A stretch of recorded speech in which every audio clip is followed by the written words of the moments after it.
Okay, we're sitting here on February the 12th, 2020 in the Martin Perry kitchen with Sue Heston. She grew up or spent time, was born, I believe, in Hyatts. And so we're going to hear from her today about her memories of Hyatts. And we'll start asking you your name, your birth date, place of birth, and some interesting things about your parents, too, how they got to town. I was born in Hyatts on what is now Main Street, our home, in the same home where Dad was born. And on January 19th, 1942. And my folks were Tink and Virginia Martin. His real name was Charles Tillman Martin. My mother was Virginia McManus Martin. And her dad, her father, who died long before I was ever born, was Will McManus.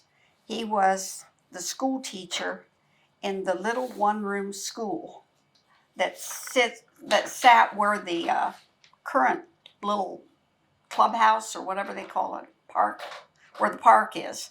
And that's my grandpa with one of his classes in front of that school. So they were already in Hyatts? Yes, they were both from Hyatts. Okay. But Will wasn't. Back then, I guess, like I said, I don't remember ever meeting him. I wish I had. But he taught in one-room schools around the county, different places. And he would take the train to wherever he was, they gave him a job. And when he came to Hyatts school, to the little one-room school, he told the students at the beginning of the year that he was looking for a place to room. And there was a little girl there named Frances Smith who said, "Oh, my daddy died, my mom has a house, and we have lots of room." And she took him home where he met my grandma, and they later married. And then Mom was born there in the house. Well, where do I start? The home where she lived is at the very end of the lane where Craig Carmichael's house, Mr. Hyatt's house. At the end of that lane, my grandma and her first husband, Lawrence Smith, built that home. And they had catawba trees all around it. And he went home with Frances and met her. They married, and that's where they lived. And my mother was born in that house. So that's on the west side of the railroad tracks. Yes. And I believe it's the railroad street. I'm not sure. I think so now. Railroad street. Back then, I don't remember the streets having names. But that was pre-me, before me. And they married, and Mom was born in that house. Well, one sad thing that happened at that home, again, before I was born, little Frances, when she was 9 years old, and I've talked to people who were in her class, they would, on Halloween, they would go begging. We called it begging. And my grandpa Will had various costumes from when he worked part-time in a circus in the summer, different things. And he had a Santa Claus outfit. And Frances asked him if she could borrow that to wear trick-or-treating. And of course he let her. Well, back then they didn't have a flashlight, so she carried a candle. And the beard caught on fire.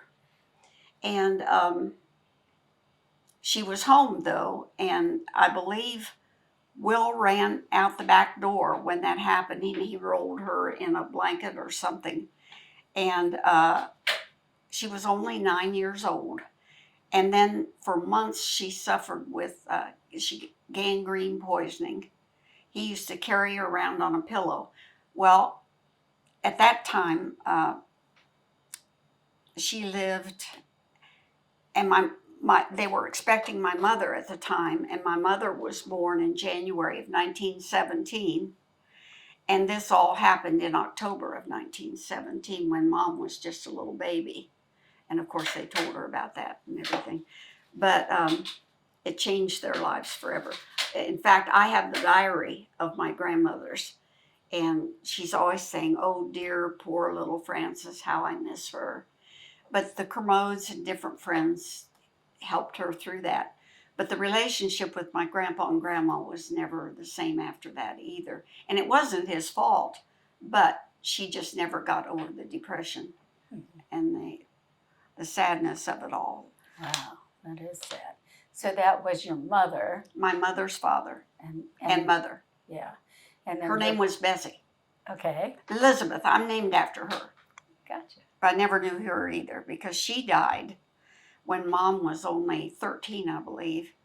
And they said she died of leakage of the heart, which I'm sure now they could save her, but not back then. Mm-hmm. And Bessie was at home, and Will was there, and she felt this attack coming on, and she died. She said, "If this hits my heart, I'm a goner," Mom said. That her dad told her that. And they sent a cousin, Jessie Hyatt, down to the school to get Mom and bring her home.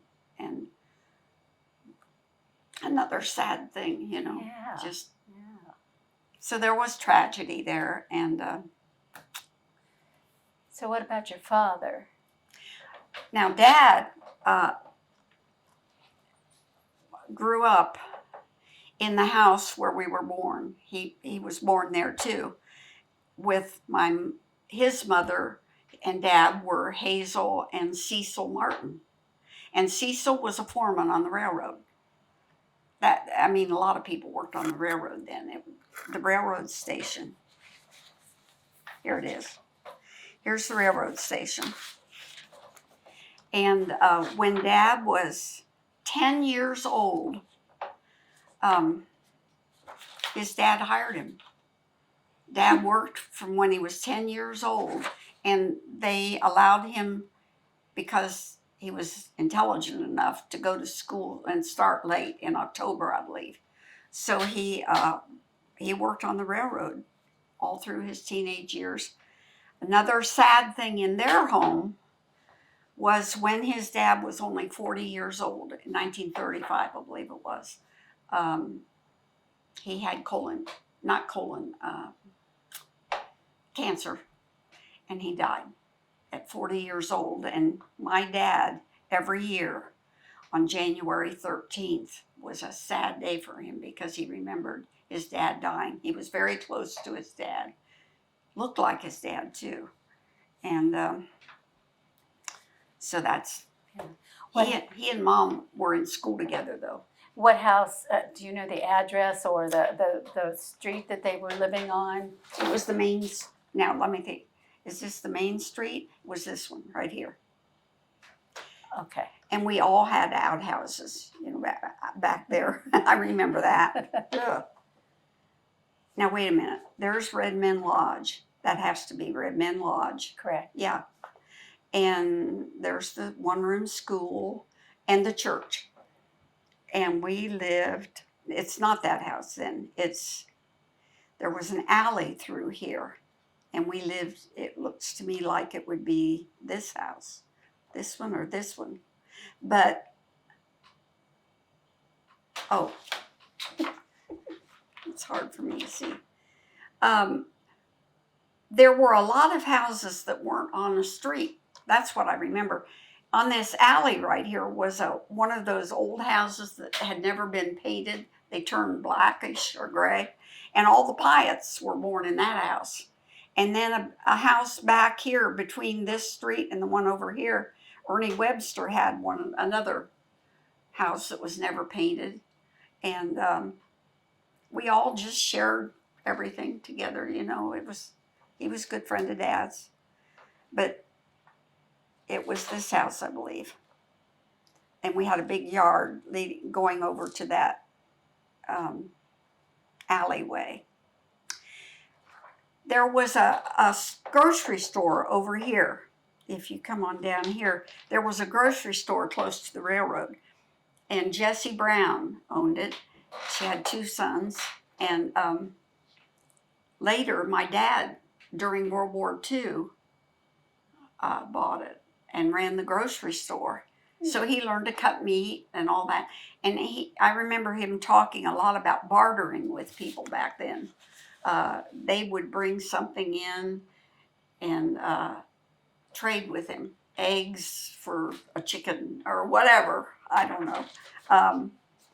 But he learned a lot running the grocery store. And when the war came, that's why they didn't send him. He was supposed to go to the Navy, and they even had a party for him. And then they said, oh, you have the only grocery store there. Well, you're not going.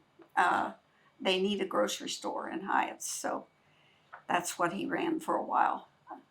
And then I loved it. I mean, I was really little. But I remember going down that in the big barrels of candy, penny candy, and he'd always let me pick some out. A guy worked there, a young guy, Pete, and he always laughed, and he says, go get what candy you want. That's probably was the beginning of my sweet tooth. And let's see. The school, oh, you see where the school is, but the new school hadn't been built yet in this picture. But there's Will's one-room school. Let's see. And Mom and Dad, of course, were in school together. He was 2 years ahead of her. And when she was 16, she was expecting my brother. So she quit school, which made her dad, Will, the teacher, very angry.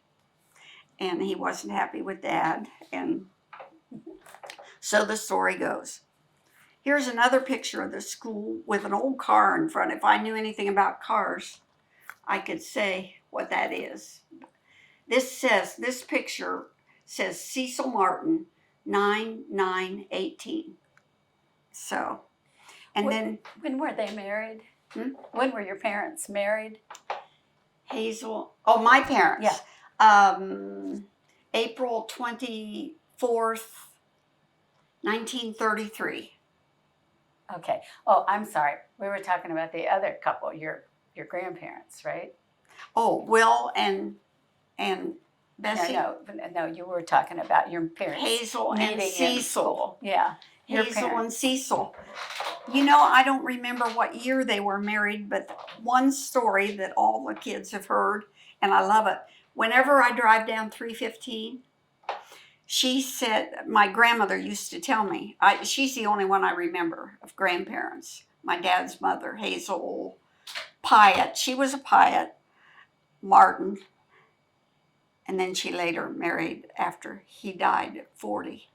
And, but she used to tell me the story of how Cecil would pick her up with his rig, and she said he had the finest rig in the Hyatts. On a Sunday after church, he'd pick her up, and they would drive down to 315, drive all the way down the river, along the river, and across the river to the Orange Road Friends Church and have a picnic. And she said it was an all-day trip, and that's how they courted. But that's a good question. I'm not sure of the year they were married, but Dad was born in 1914. So it was before then. And he had a sister and a brother, my Aunt Etta Martin Brust. She ended up as a Brust. And then his brother was in Arthur Schwartz's class in Hyatts. And I gave that picture to Kay and Ray, his son. And they were in the same class. I can't remember what class it was. But Mom and Dad, he loved her from the first time he ever met her as a little kid. And he always felt destined to marry her. And when they were in high school, they were in a play together called The Belle of Baghdad. And Mom was the Belle of Baghdad, and Dad was the hero, you know. And So he always called Mom the Belle of Baghdad. And I always got a kick out of that. Other people in Hyatts, here's a picture of, I was thinking of the jobs. Mr. Hyatt built that house where Craig Carmichael lives. And then at that time there was, let's see, there weren't a lot of business things, but there was the grocery store, and then later Jones's Market was at the end of, and just a little store by the school. Another one was Gene Hack going on down Liberty Road. He had a shoe repair store. So anytime we needed something sewn up or leather fixed, he could do that. The names in Hyatts, I was thinking about the people. I wrote these down. Many of the roads now, in fact, today we passed Rutherford Road, all those names, Chapman Road, Sites, my folks knew all those people, and they were named after the farms that people had on those roads. Jackson's, Bowders, Pooch Kermode, of course, he lived in the same. In fact, Marion is still living and spends part of the year back there. She spends the winters in Arizona with Joyce. But there was no doctor, except I heard a lot about Doc Talley, and was he from here in Powell, do you know? He ended up coming here after and living here he actually lived in the Hyatts area, but he did doctor here also in Powell. That's what I thought. I used to hear them talk a lot about Dr. Talley, and for some reason, we doctored with Dr. McCleary in Delaware, and when I was born, they tried to get Dr. McCleary and he was gone. So they called Dr. Carr in Dublin, who came to the house where I was born in the kitchen. But here's Doc Talley, John Thomas, who I don't know who he is, but there's a picture of Doc Talley, and W.B. McLeod. And what's interesting about the name McLeod is they were from Columbus, but my grandmother, Bessie, I used to ask Mom, who were her parents? And they always told me, and I believed them. She was left on the doorstep. So I never questioned. I could just picture this little basket on a doorstep. But the McLeods raised her. There was a McLeod, this fellow, W.B. McLeod, I think it was William, they took her in. They must have lived in the Hyatts area at the time, and they took her in. And so she went by the name of Bessie McLeod. However, when she married Lawrence Smith, of course, they gave her the name Smith. And when she married Will McManus, her name was McManus.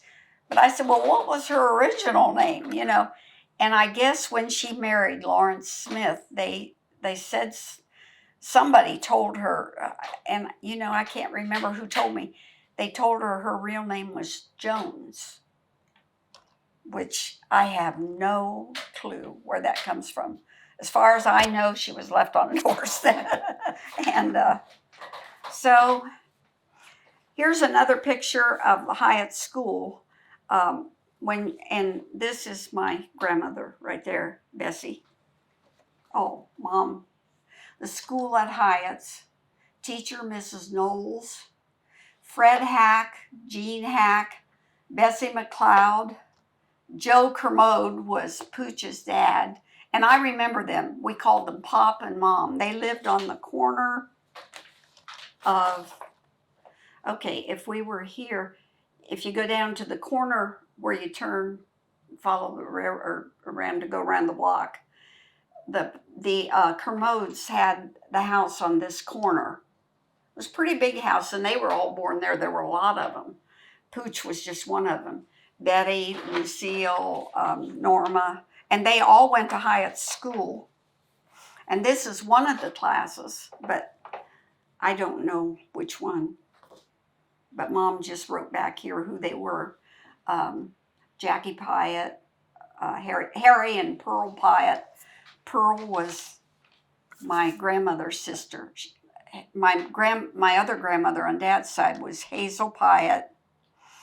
Her brother was Harry Pyatt, and her sister was Pearl Pyatt. And then they had a lot of Harry, her brother, had a lot of kids, and I knew most of those as they were adults.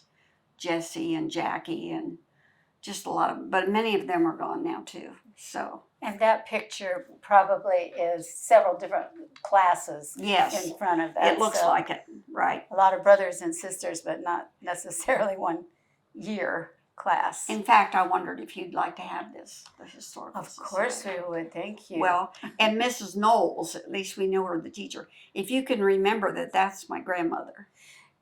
Is there any possibility that you could either on a different paper? Yeah, I didn't want to draw on this. Give us a little information. But I That'd can't be tell you wonderful. all the other people in here, but Sure. Mom wrote it on the back. That's great. But I don't Okay. know which one's which at this point Okay. because they were all so young.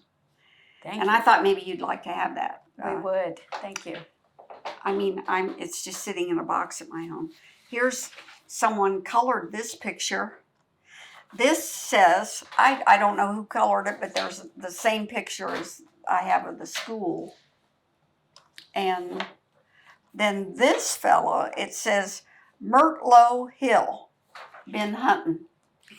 And I don't know where I got this picture from, unless it was my mom.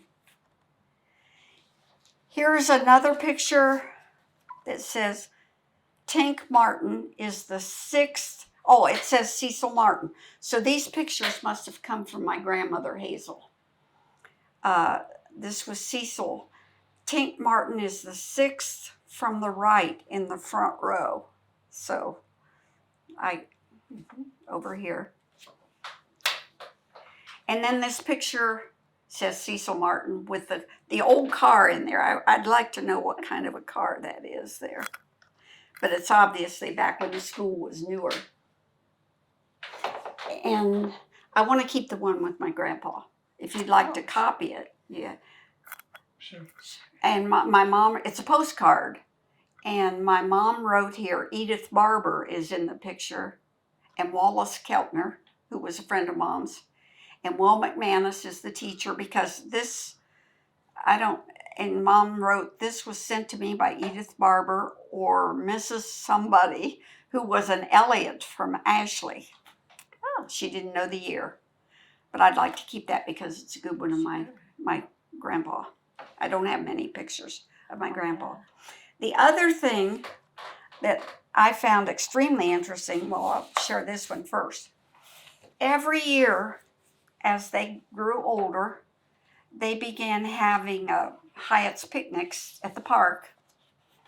And they would take turns as to who organized it and sent the letters about when it would be. It's in August. I believe the second Sunday of every August.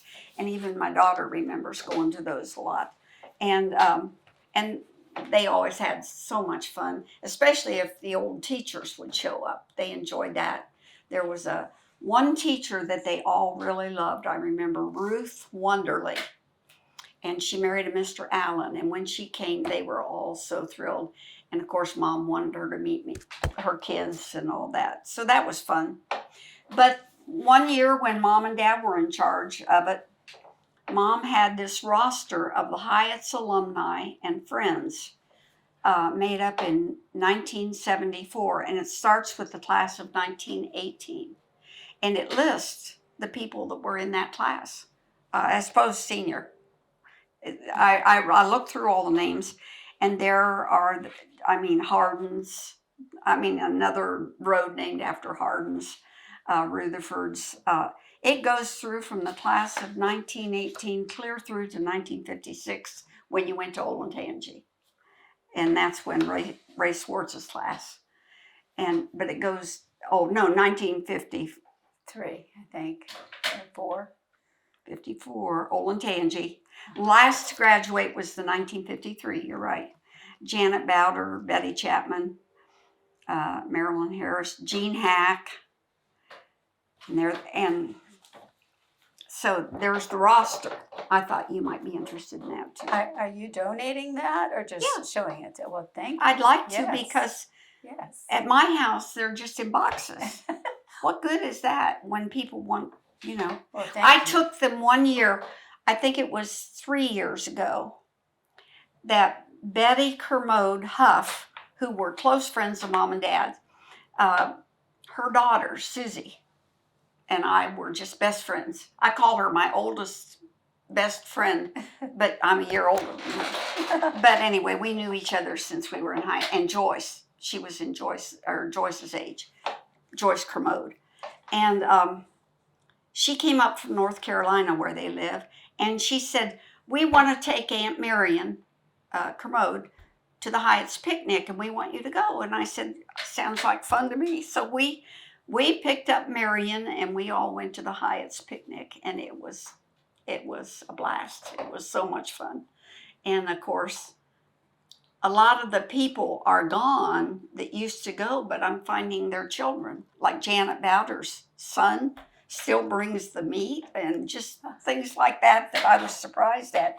And I got a letter this past year of when it was, and I didn't go, but they still consider anybody that was related to these people, you know, is invited to the Hyatts picnic. So did you go to the Hyatts school? Good question. No. But my brothers did. And I can't believe nowadays that when I was 2, 3, 4 years old, I wandered all over Hyatts with my dog Blackie, a little black lab. He was my best friend, and sometimes I'd put a rope around his neck, but he never needed it. He was like Velcro with me. And he was my best friend. And a lot of times Mom told me later, I would go in and I'd say, "Did you know, Mommy, that this happened or something?" She said, "Now, who told you that?" And I'd say, "Blackie." And I was fascinated with the idea of going to school. All the bigger kids got to go to school, but I didn't. So one morning when my brothers left, I put a rope around Blackie's neck and I took off and I went to school. And when the bell rang, I got in line at the very end of the line. I remember this so well. And when everybody went in and I got up to the teacher standing there, she looked at me and everybody knew everybody, you know. She looked down at me and she said, "Oh dear, Susie, you can't come to school yet. You're not old enough." And I remember crying. I wanted to go so bad to school.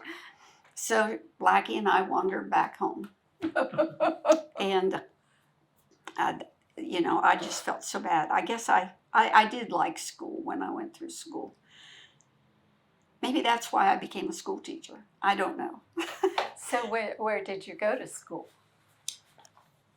Well, by then we moved to, for some reason in the summer of my first grade, we moved to the country in Ostrander. And my brother, my oldest brother, Dexter, took me to the first grade room. I didn't want to go by myself without my mom. I was a mommy's girl. I didn't want to go without my mom, but Dexter said he'd take me in. He was next closest, you know. So he took me and introduced me to who I thought was the most beautiful teacher in the world, Miss Wade. And I've since met her brother and wife, and they're all gone. But I really liked her. But then in the winter, I came down with whooping cough. So I couldn't go to school anymore. So, and then somewhere in that interim, we moved to Delaware. That's when Dad wanted the boys in Delaware for sports reasons. And we moved to Delaware, and I was to go to Boardman, or what's now Boardman. It was West School then in Delaware. And so I went to first grade in at West School, and I remember the teacher, Miss Effie Weaver. Dear old lady, she was probably my age now, but to me she looked older than Derby. I mean, she seemed so old, and she was put us on her lap to teach us to read. And she was just so warm and affectionate. I loved her. We had no kindergarten then. And so, let's see. Back to when I was in Hyatts, some of the things I do remember at that age. And I'm finding it fascinating now that I remember. Like I said, I would wander all over Hyatts with Blackie. And I made a friend that was my age. And her name was, they called her Bunks. Her last name was Durst. But she was my age. Okay, where's the picture of the overview?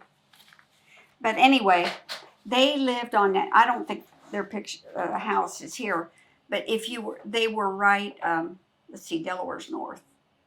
They were right north on the edge of Hyatts then. And one day I toddled up to Bunks's house to see if she could play and knocked on the door. And I must have been about 3. And her mom came to the door and opened it. And I said, "Can Bunks play? Can Bunks come out and play?" I wonder what her real name was now. I don't know. But her mom was crying and she says, "Oh dear," she said, "Bunks can't play anymore. She died."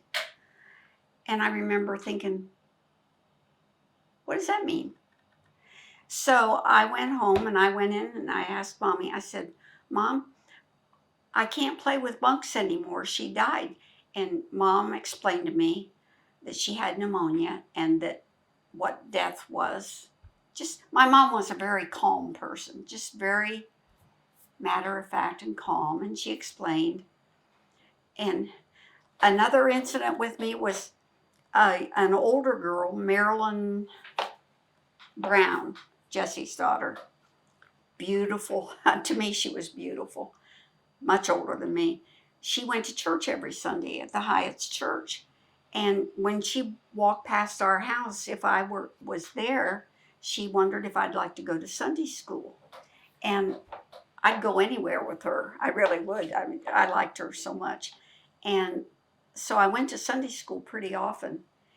And when I got down there, at one time, the Sunday school teacher, again, she's probably my age now, but she looked very old with white hair, and somehow she really impressed me with telling me about God. And it was like the beginning of understanding that there's more than just me here. And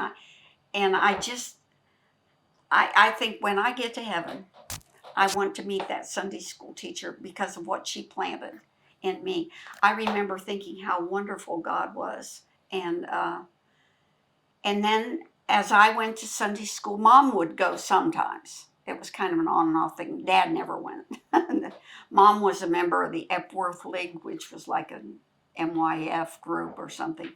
And Mom would talk to me a little bit about scripture. And she said, "Now your grandma, my mother, Bessie, that you're named after, played the piano in that church. She was a piano teacher in Hyatts.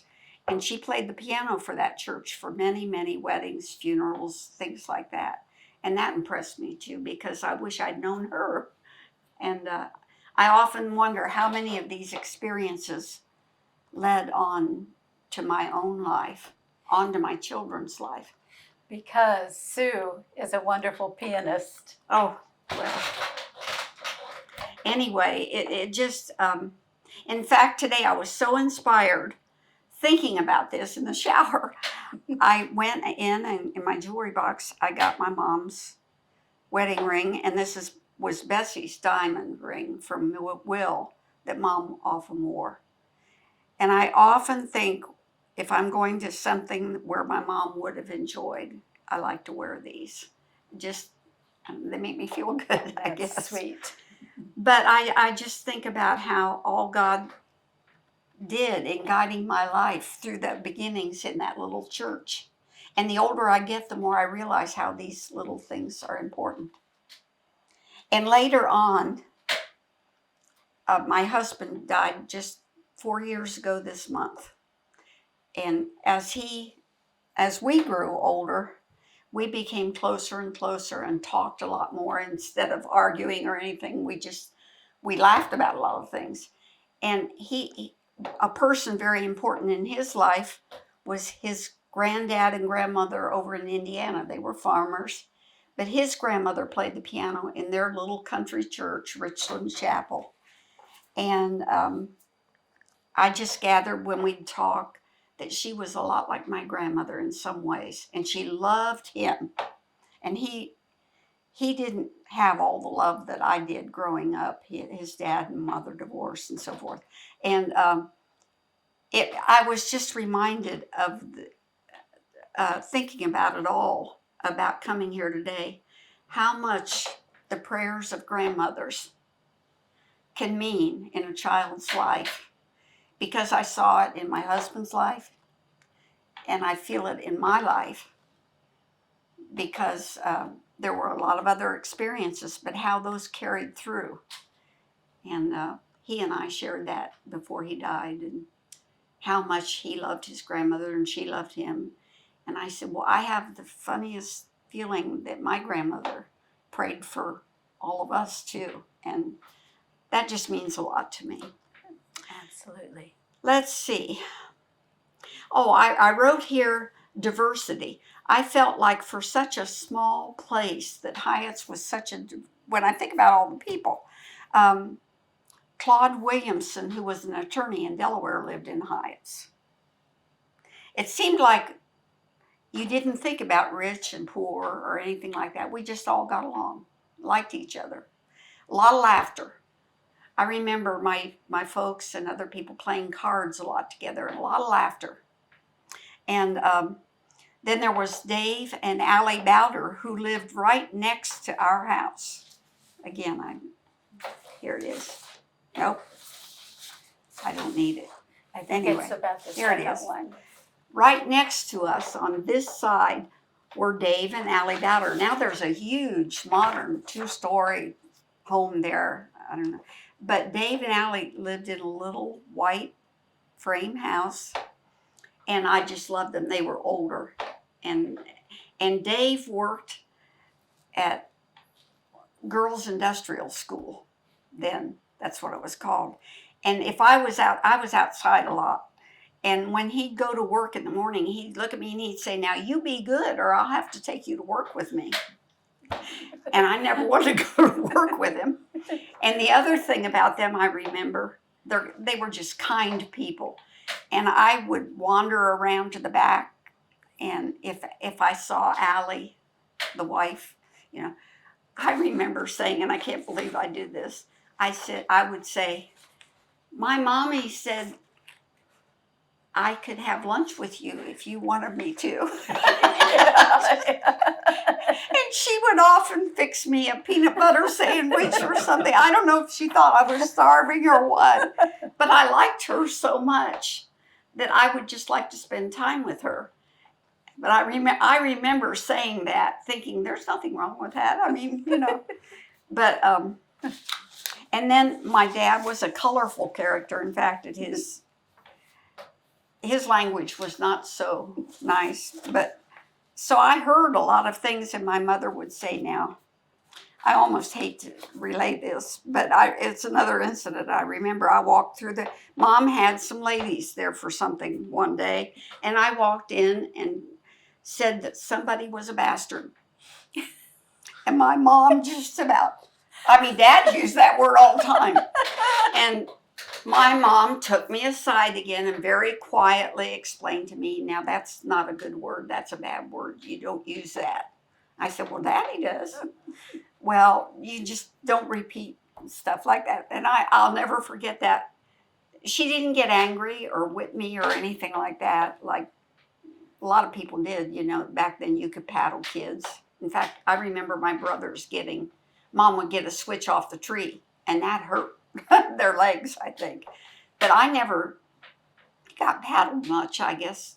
I didn't cause a lot of trouble, Dad said. And but I remember things like that. I was so grateful that my mother was so gentle. She was quiet, but she was very gentle and kind. You knew my mother, didn't you? I met, You met her. Yeah, in her later years. It's like now, as I look back, I think everybody knew Dad, and they all liked him. He had a wonderful personality, but he was a rounder. And I look back now, and I can see where my mother was the stability in the household, though, because my brothers all turned out well, and I just remember being greatly influenced by her, and and thinking about how when she was young, her half sister died in that terrible fire, burning. She died that same year. She only lived a few months with gangrene poisoning, and then she died a horrible death. And one friend of hers that was in her class, Lucille Browning, it was Lucille Kermode, Pooch's sister. We were friends for years until she died. They used to stay with us when she'd come here and so forth. And she told me that after Frances burned on Halloween, that they would put a sack over her head because she was so scarred and terrible. And she said no one was allowed to play with her or anything except Lucille. Lucille said I'd go to her house and she didn't have to put the sack over her head. And she really liked Frances. So she told me a little bit about her, how much she loved her. And then before Lucille died, she gave me a bowl that my grandmother, a little thing that my grandmother had given her for graduation, for her graduation from Hyatts. And I treasure that little thing. I just, I love that. And let's see, what else do I have? The sites, the school, the railroad, the pond, which is now, I didn't recognize, they've built a lodge or whatever there. It's a wedding venue. Is that what it? Swan Wedding venue? Lake. Okay. I don't think Swan you've seen Lake. It. Yes, Swan Lake. Out of the railroad pond. It was the railroad pond because I learned that railroads need water. And excuse me, there were two. There was one on each side of Right. the railroad track. Right. This one that we're talking about is on the east side of the railroad track. Okay. Yeah. Well, in the wintertime, of course, it froze over. Back then, the winters were harder than we're having. And it was the big ice skating thing. And I used to go, and I didn't have ice skates, but I would pretend I was skating in my shoes, and everybody was having such a great time. And I just remember a lot of fun there. Another thing that did happen every time I drive to Hyatts, like I went through Hyatts today to come down here, the Red Men Lodge. Okay, one time, I think it was, I don't know where we'd been in the meantime, but we moved away from either this house or this house to like here. It's the second house from where you turn. It's the second house from where you turn. There was a house here, right across the street from Red Men Lodge. And we lived there for a short time, I believe. And I was sitting out in our yard. I must have been 4, 5, maybe. I'm just sitting out there, and Dad was a member. Everybody was a member of the Red Men Lodge. On Friday nights, they'd have card parties. And I loved it, too. Kids, everybody went. And I had more 7-Up than you can imagine. Everybody was giving me 7-Up or whatever I wanted, just to keep me quiet, probably. But I was sitting out in the yard here one night, and I looked up, and I thought, that looks like a fire up there on the roof. Way up here. So I went in and I said, Daddy, why is there a fire up on the roof over across the street? So he went out, and the next thing I knew, they gathered all the men in Hyatts to put that fire out. And I got to thinking, that place might have burned down if I hadn't seen that fire. I don't know. I wasn't real excited about it. I just told Daddy, why is that's a funny place for a fire? And Oh my goodness. the men all got it out, and I still think that building is still standing. It is. And I remember the parties were always upstairs. They're a big room. I haven't been in there for years and years, but the card parties were upstairs, and I just remember them all giving me 7-Up, and I was happy. And they are still meeting. Are they? Yeah. Yeah. But let's see, anything else? Stan asked me to ask you a little bit about the sports at the Hyatts school. Oh, And since you had older brothers, did you have brothers or your dad? my dad. Okay. My dad thought the gym at the Hyatts school was the best they did. And he said other schools, felt that way too. There was some way of playing basketball that if you hit a certain spot on the ceiling, the ball would go in the basket. And they all found that spot or whatever. And he thought that was absolutely the best. They loved playing Bell Point and Orange. And he mentioned just different schools, Berlin, Powell. And I had that under education here. But they were also very ornery. I remember there was a principal there, Mr. Utley. I just remember that was his name because Dad talked about him so much. And they knew where he kept his car keys in his office behind a certain door on a hook. And Dad said one time he and some other guys went in there, got those keys, drove Mr. Utley's car to Delaware and back. And he never even knew it. And I don't know how they got away with it in such a small school, but they did. And then another time, Dad said he actually felt bad. And I said, well, good. They had a teacher. I don't know what teacher it was, a young, new teacher. And she had to be out of the room for a while. And they thought, well, let's do something. So they began stacking their chairs up. I think they were some kind of a desk chair. And they stacked them up one on top of each other. And they got it as high as they could. And then somehow they put Dad on their shoulders and they had him sitting in the top chair.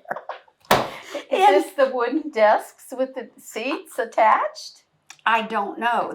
Now I wish I could ask.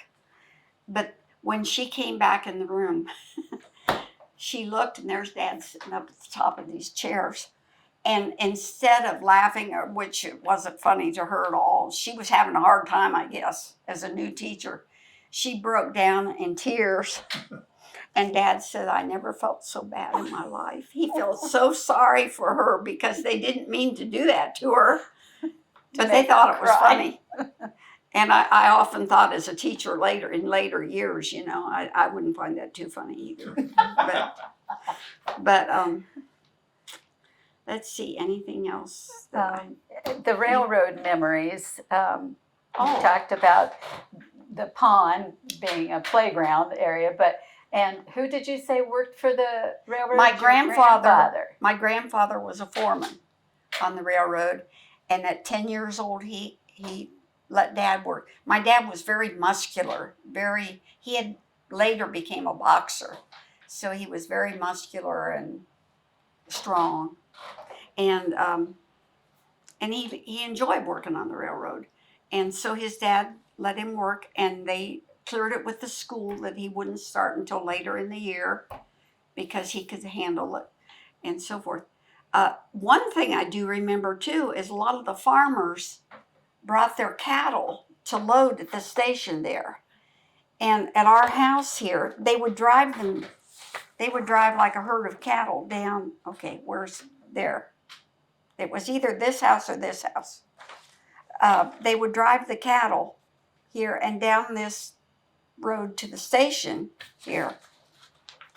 And I remember Mom telling me, I was fascinated with it. I thought it was wonderful seeing all these cows. And I vaguely remember Pooch Kermode driving some down there.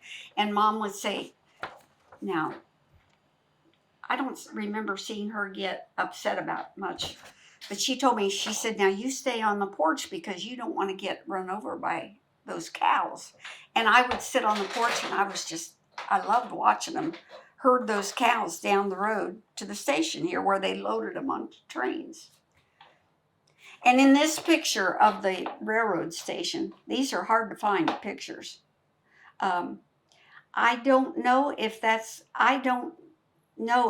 my grandma's house back there, or if the station was more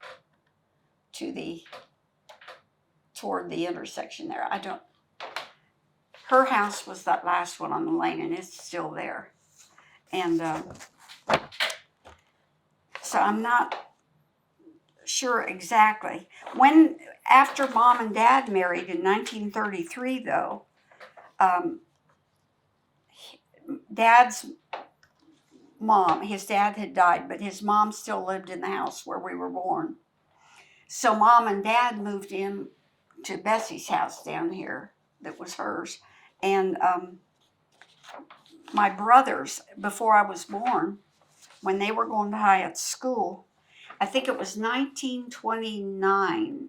I don't know why I remember that, but it seems to me that my father, who was stronger than an ox and everything, became very ill with something that was unusual, that many people died from. And it's the only time I remember his ever being ill until he died. He said he would sit on the front porch of this house down here. And he was so ill that he worried about my older brother Dexter. Dexter became quite a sportsman. He was MVP football player and all that in Delaware. But when he was young, he'd come home from school and he always tried to beat the train that went through here at a certain time, like 3 o'clock or whatever it was. And Dad would be sitting on the porch, and he said his heart would just start pounding because he was afraid my brother might get hit by a train. But he always made it. And he'd try to jump over those tracks before that train hit. And it bothered Dad a lot. So, what about now the passenger trains? Do you remember people getting on and off? Or did the passenger train stop there? Maybe only in Powell. I don't remember that. I just remember a lot of coal, things like that. Also, after the war, and when I was really little, I was little through it all, but I remember these guys following the railroad to get food at different homes. And Dad explained to me, we called them bums. I don't know that sounds terrible now to call them bums. But they would follow the railroad, and then Dad showed me some markings on the house, which to me just looked like he took a knife and made a mark. He said those are bums, they're markings to tell the bums where they might get a sandwich or get something to eat. And a lot of them came to our house. And for some reason, they were always very dirty and I was scared of them. I remember once running in the house and hiding. We had Bessie's baby grand piano in that house. And I remember hiding under that piano because I didn't want to get close to them. Mom would always make them something. I don't know, a sandwich or something. And then she'd have them wait on the porch, on the front porch. And she would take it out to them. And Dad explained to us that that's what those markings were for. And I remember he showed us once when we went up to Prospect to the train station that became a restaurant. Mm-hmm. We thought, after I was married, Jerry and I thought we'd take Dad up. Well, he'd really enjoy that because he'd worked on the railroad. Well, we thought we were surprising him, and when we walked in the door of this restaurant, he said, "Yep, this is the place." It had a seating bench around the curved end. He said, "Right over there is where I used to sit when we'd come to Prospect." And he named some young girl. We used to sit there and hold hands. I said, "You've been here?" He said, "Yeah, this is the Prospect Railroad Station." So He wasn't too surprised. And then the manager heard us and asked Dad to come outside to explain the markings there. And they were from the bums. Oh. And I mean, we were older then, and I had no idea that Dad had been there before. So that was a nice surprise. What kind of work did he do for the railroad? Do you know that? I mean, I'm trying to think how strong. He was so strong when they pounded in the nails and things, and the, what do you call them, the wooden... the ties? Yeah, the ties and all that. He did physical Okay. work like that. Did he shovel Yes. coal into the steam engines or whatever No, he seemed to work more on the rails. on the rails? And then he explained to me the water bag on the pole as the train would go by. If he'd take the water up the pole and make sure that there was always water there for the trains that didn't stop. Right. They didn't always stop, Yeah. but they would grab that water bag as they went. They did. They had a hook like that Yes. for the mail too in Powell. Right. That would just grab the Mhm. mail. Yeah. Yeah. And we had passengers train here in Powell, so maybe they just went on through. I don't Hyatts. remember passengers. Yeah. It was more, I remember a lot of coal, cattle, livestock, things like that, but I don't remember people running around the train station right. at all. Not at the depot. Yeah. So, Gee, you've given us so much information. Alan, can you think of questions that arose in your mind? No, I think you've done a great I job. just remember, I think for me, like I said, I must have been a happy little kid because I remember Hook Roush used to like the diverse people. Like I said, an attorney and Dave Bowder. Well, Hook Roush lived, now let me think. Okay, if this was our house, let's say, up here, there was a little tiny house. It's still there. It's covered with siding now. In past this house a little bit, and Hook Roush lived there. An old man, I would say. Like I said, he's probably my age, you know. But he often sat on his front porch in the rocking chair, smoked a pipe, I believe. And every day I was out there with Blackie, like, what are we going to do today, Blackie? You know. And every day I'd walk down the road with him, and Hook would say, well, here comes Susie and Whitey. And I would stop there and I'd think, why can't this man understand that his name, and I'd say, his name isn't Whitey, it's Blackie. And he'd say, oh, is it? And I'd say, well, he's black. You know? And he would argue with me. And yet he'd laugh, you know. And I think back now, I wonder what he thought. Oh, he was enjoying teasing you. It was fun. Yeah, it was really, to me, I grew to love him. I really did, you know, because I knew that's what he was going to say. And he'd say, now, what are you going to do today? And I said, I'm going to go see Bunks, or I'm going to go over to school or church. I mean, it was only one block big, you know. And a lot of fun. Small town youth. Mm-hmm. It was very protected. Very. For us here in Powell, you know, Mm-hmm. everybody knew everybody. The same way You there. couldn't get away with a thing because No. whether your mother knew it or not, somebody Exactly. did. Somebody would watch over you if your Right. folks weren't there, you know. Yeah. It was like, Yeah. I never felt unsafe or afraid. And free to roam. Free, right? Free to roam. I remember waving at the caboose on the train when I was down there. I loved waving, and they waved back. The man on the caboose waved back. Right. It's just like everybody was pretty, I mean, I know now as an adult that they were all fighting their own battles. But overall, when they got together, there was a lot of laughter. And I enjoyed it all. I just took it all in. I thought it was wonderful. Well, seeing that you left that area by the time you were in the first grade, it has obviously left a very strong and good impression on you. So we thank you so much, and thank you for the donation of those photos. Well, they should be somewhere where someone gets to see them. That's the way I feel. Instead of in a box in my basement. Well, we'll put them in our files and hope that we can show them to lots of people that might be interested in Hyatts. That's great. I appreciate that. I really do. And like I said, the picture of my Uncle Bud, Dad's brother, and Ray Swartz's dad, Arthur, they were in the same class. In fact, we later, after we were much older, found out we are related through the Rollisons.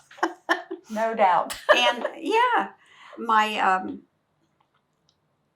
grandmother, Hazel Hyatt, Martin Lott, her mother died when she was from Hyatts, and her mother had died when she was like 8 or 9 years old, very young.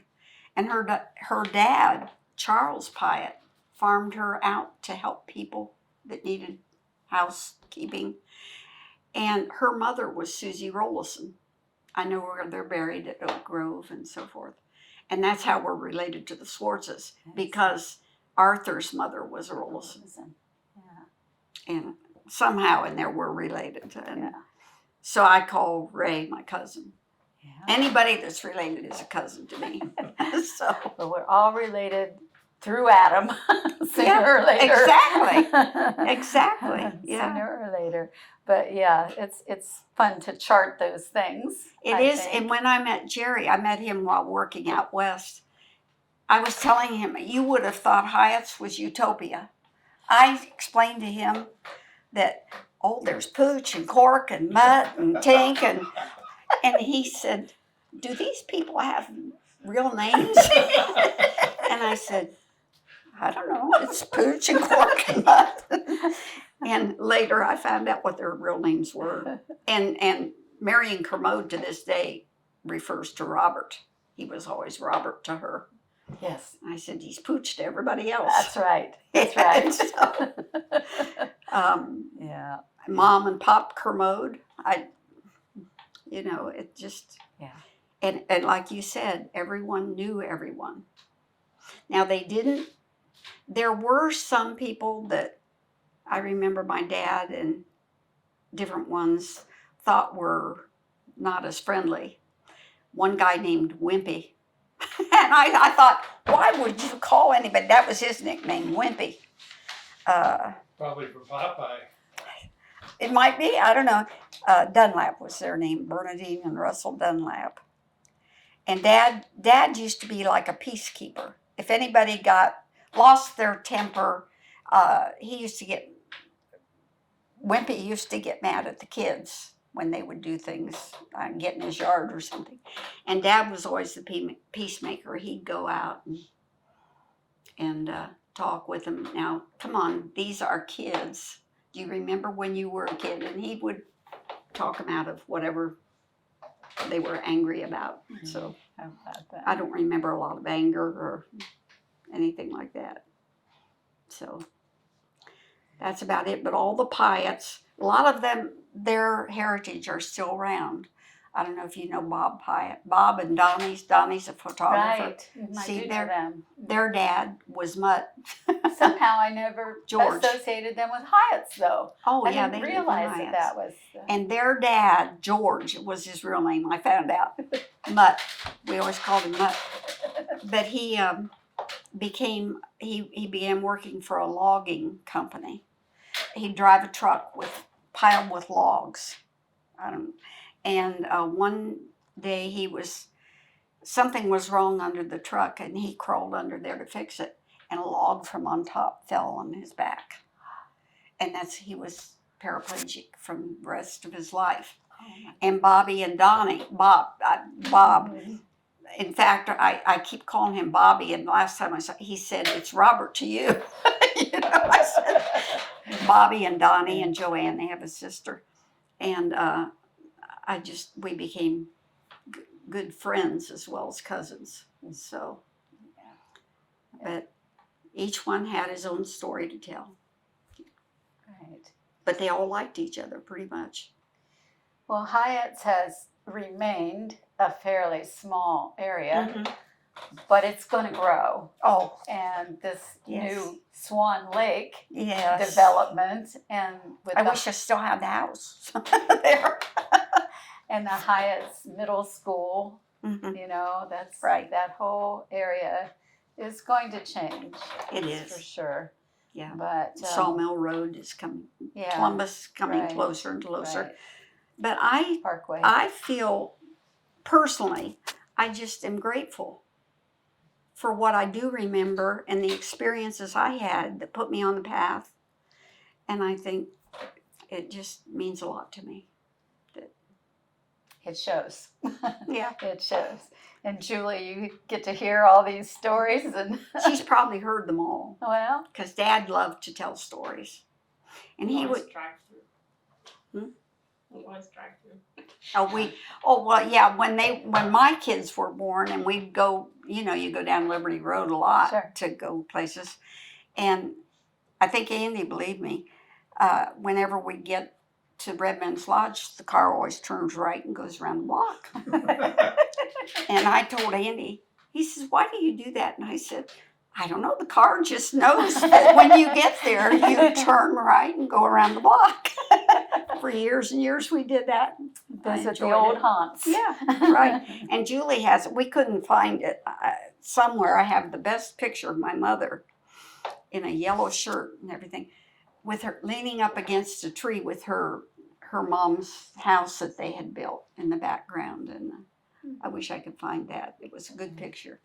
And Well, Mom was always. when you find it in the box, let us know. Okay. We'll make a copy. I'll make a copy of it. Right.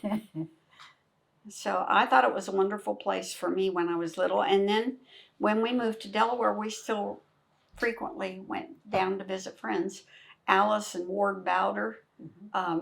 Richard was my first boyfriend. And I found a note that's in my basement somewhere. They walked everywhere. Mom would walk down to Alice's and they would clean her house. And then they'd both walk back to our house and clean our house just for the company. Yes. And then Betty Kermode Huff and her daughter Susie, we would often walk down to Hardin Lane and go back to the fence of the cemetery back there and pick berries. That was fun. But we walked everywhere. Yep. And that was always a lot of fun. I had a lot of fun. Yes, you did. All before you were in the first grade. Yeah, I tried to go to school, but they wouldn't let me. But then when we moved to Delaware, we still saw a lot of Hyatts people, or when they come to town. I never knew who would be sitting at my mom and dad's table when you go in. They always had coffee on, and people were in and out all the time. And just... Well, you made up for not going to school when you wanted to by spending tons and tons of days at school. Where did you teach in Delaware? Let's see. Well, I went to, by hook or crook, I never planned on going to college, but my piano teacher said, "You need to go to college." I said, we can't afford it. And he took me to Wesleyan, where I couldn't afford to go to Ohio State. I didn't have a car, and, an extra car rather. But he helped to get me into Wesleyan as a music major. And then I met Jerry before my last year. He was at Arizona State, so we finished his year first. Then we moved back to Delaware in '65. And I could still finish my last year under the same old catalog, which, again, it's like I sense that God put things in place in a funny way now, especially, hindsight is good. I was able to finish my last year, and then there was an opening at Willis where I had gone to school. It was junior high now, and I went there that was my niche, junior high age. I really enjoyed it. And I taught there for, after going to Phoenix and teaching 4th grade for 2 years, which I loved, then moving to Illinois, Jerry's hometown, where I was able to get 18 hours at Eastern Illinois University. And I made sure that everything counted toward Arizona, Illinois, and Ohio because I never knew where we were going to end up. And so when we came back to Delaware, a teacher at Willis that I knew had cerebral palsy, and I became her permanent sub. And we were good friends. So when she had an accident and fell down the stairs there, they called me to take her place. So I did 28 years, I believe it was. Enjoyed every minute of it, most of the time. Brent and I, when people, I still run into students all the time, and they'll say, "Didn't you teach at Willis?" And I said, "I tried to." But Yeah. But it was a good time. And right now I'm planning our 60th high school reunion from Willis to be in this next September. And every time we have a reunion, so many people comment about what a great time it was to grow up in Delaware. See, Delaware was small too, That's right. relatively. That's right. And so we're looking forward to that Yeah. now. Yeah, that's And- great. Yeah. That's great. Well, if we have no more questions, we just thank you immensely. Well, coming it's my and sharing. pleasure. She knows, my daughter knows I love to talk about Well, the past. I can't live in the past, but I sure cherish the memories I have from the past. I knew you would be a good interviewee, so thank you for Yeah. coming today. Thank you. Do you remember the pond on their side behind Yes. the Kermodes? Yeah, Joyce and I used to go way back there to play by the pond. Mother says that my dad, or my grandpa, who was a big fisherman, actually would take her back there to go Yeah, fishing. They had right. a little boat that they My carried back dad there. fished back there. He fished everywhere, Old Tangent, Yeah. wherever. So did mine. We ate whatever Dad would bring home. That's kind of the way it went. He hunted in that woods across from Pooch and Marion's. And I remember once when I was little, he came home with something in his arm. And I thought it was a cat. It was a squirrel. And I felt so bad, I cried. I thought he'd killed a cat. But that's what we would have: squirrel, rabbit, fish, a lot of fish. And we used to drive down Dennison's Dam a lot, and he'd drive the car right into the water to wash it, and we'd swim across the dam till I saw a snake one day, and I didn't like that. But now the dam's gone, so Right. Yeah. Yep. a lot of fun times. Yes. The thing you didn't mention yet was when Grandpa McLeod came home from the Civil War. Oh. Oh, how did I miss that? Brent was fascinated with this. My dad was never close. He loved his dad. And when I said he died on January 13th, and he was only 40 years old. And the only time I ever saw my dad personally break down, because he was macho, was on January 13th. And Jerry and I were married. And he broke down one day, and he just started sobbing. And I'd never seen him do that. And I said, what's wrong? And he said, and excuse the term, he said, "My God, I loved my dad." He was thinking about his dad. And but he was never real close with his mother, Hazel. And then another person that he used to talk about all the time was Grandma Martin, Cecil's mother. And she had been a Hamilton, and they're buried down there along the river. What's that cemetery and church on the Scioto? Oh, on the Scioto. Yeah. Oh. It's Charles Martin and Grandma Martin. Anyway, he loved Grandma Martin. And he said after his dad died, he used to walk down to the corner of Liberty Road, the old Liberty Road, and Home Road. It was all dirt road then. And she lived there. Somebody by the name of Marise or someone eventually lived in a house there. But she lived in one of those little frame houses that was, I remember it, never painted, so it looked gray, wood, blackish wood. And she lived right on the corner on that lot. And he said he would walk down there when he was feeling low or whatever and talk with Grandma Martin, and she'd tell him more stories that I won't go into that, but he said one thing that she has cherished was that she'd sit in her rocking chair on her porch there on that corner and smoke a pipe. His Grandma Martin.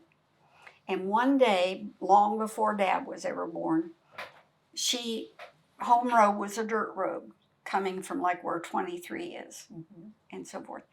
And she looked and she saw somebody kind of limping up the road there, coming across the road slowly. And the closer he got, she realized it was Grandpa Martin. He'd been in the Civil War.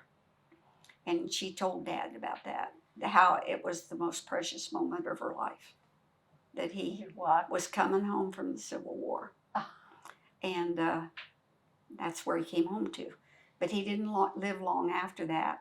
She did.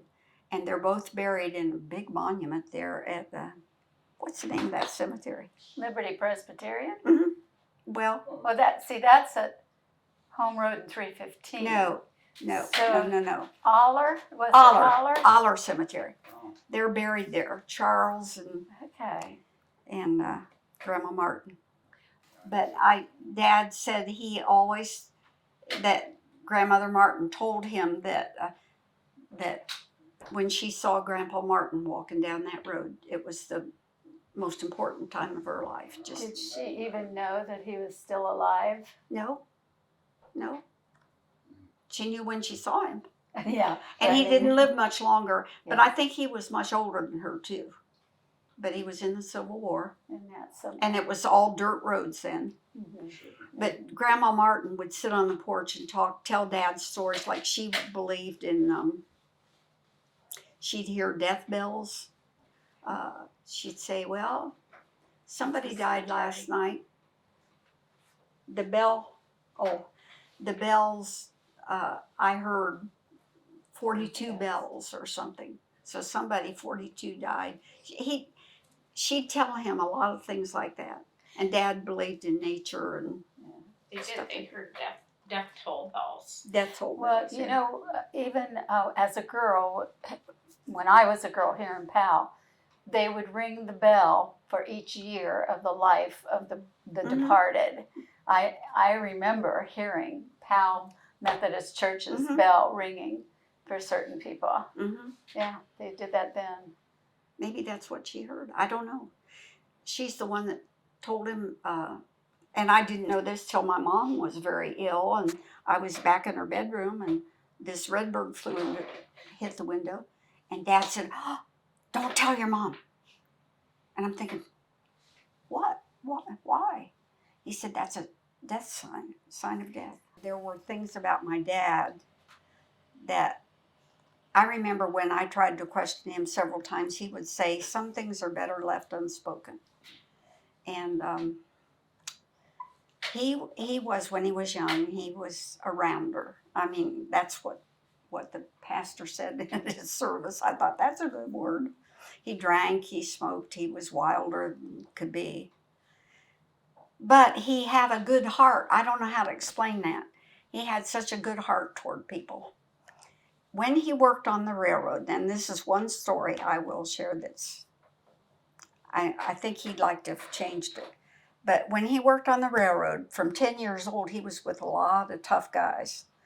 And when he got to be about 17, 18, before he got married,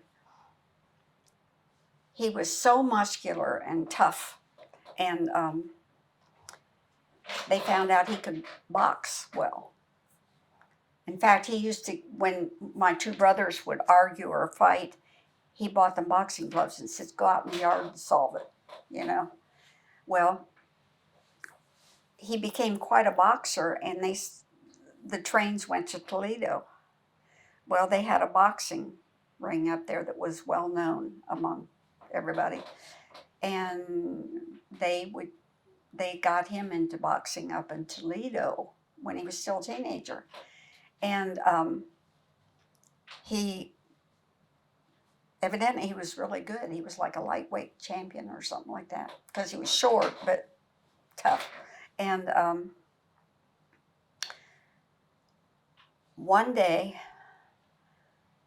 after a fight, I think he knocked the guy out or something, he went back to the, wherever you go, a room, and there was a knock on the door, and he said, come in. And this man in a suit and a hat and everything came in, very well dressed. He said, Mr. Martin, I understand that you have a wife and two little boys. And because he went on into when he got married, and Dexter and Bill were born. I wasn't born yet. And he said, I understand you have a wife and two little boys at home? And he said, yes. And he said, do you realize that you're being used? That these guys that are promoting your fighting are a member of the Purple Gang, the mafia. And they actually had Dad in their grips. And they're using you, and I don't think you want to go that direction. And Dad never knew why. He asked this guy, well, who are you? He says, I just enjoy boxing matches. I like to go to boxing matches. I'm from Chicago, but I like boxing. And he says, my name is Edgar Guest. And Dad never forgot that, and then found out he was a famous poet. Edgar A. Guest, and his mom eventually got him a book of Eddie Guest's poems. And my dad was quite, for being as tough as he was in general, he had this soft heart. I remember my dad going around the house ever since I was little, quoting poetry. When he would do the Raven. It's scary. It scared me. I didn't like it. Or he'd say, I don't know, you name it. He loved poetry. And he just was always quoting poetry. We had books on poetry. Walt Whitman, he loved Walt Whitman's poetry. Gave Jerry and I a copy of his book when we were married. And then come to find out that Dad was a member of the Purple Gang. They had made him a member of the mafia. And so after this, Eddie Guest told him, you need to get out of here. I don't know who it was, but there was someone, Mom told me this, there was some barber on North Sandusky Street in Delaware that knew everybody. Everybody loved him, but he was a front for the mafia. And the people didn't know that. And whoever went to him and said, just let him go. He has a wife, 2 kids. He hadn't been in long. Let him go. But my mom, as she was dying, and I stayed with her in the hospice room, she was telling me, but after that, Dad always had eyes in the back of his head, no matter where they went. Wow. He always was aware of who was there. Wow. And because it was unusual to get out of the mafia if you were ever in it. But he was just young enough. He didn't know. He thought he was a great boxer. But they were using him. And this poet, of all people, that just must have looked into boxers' lives or something because he enjoyed boxing, is the one that, and he always considered that one of the great things in his life that changed him.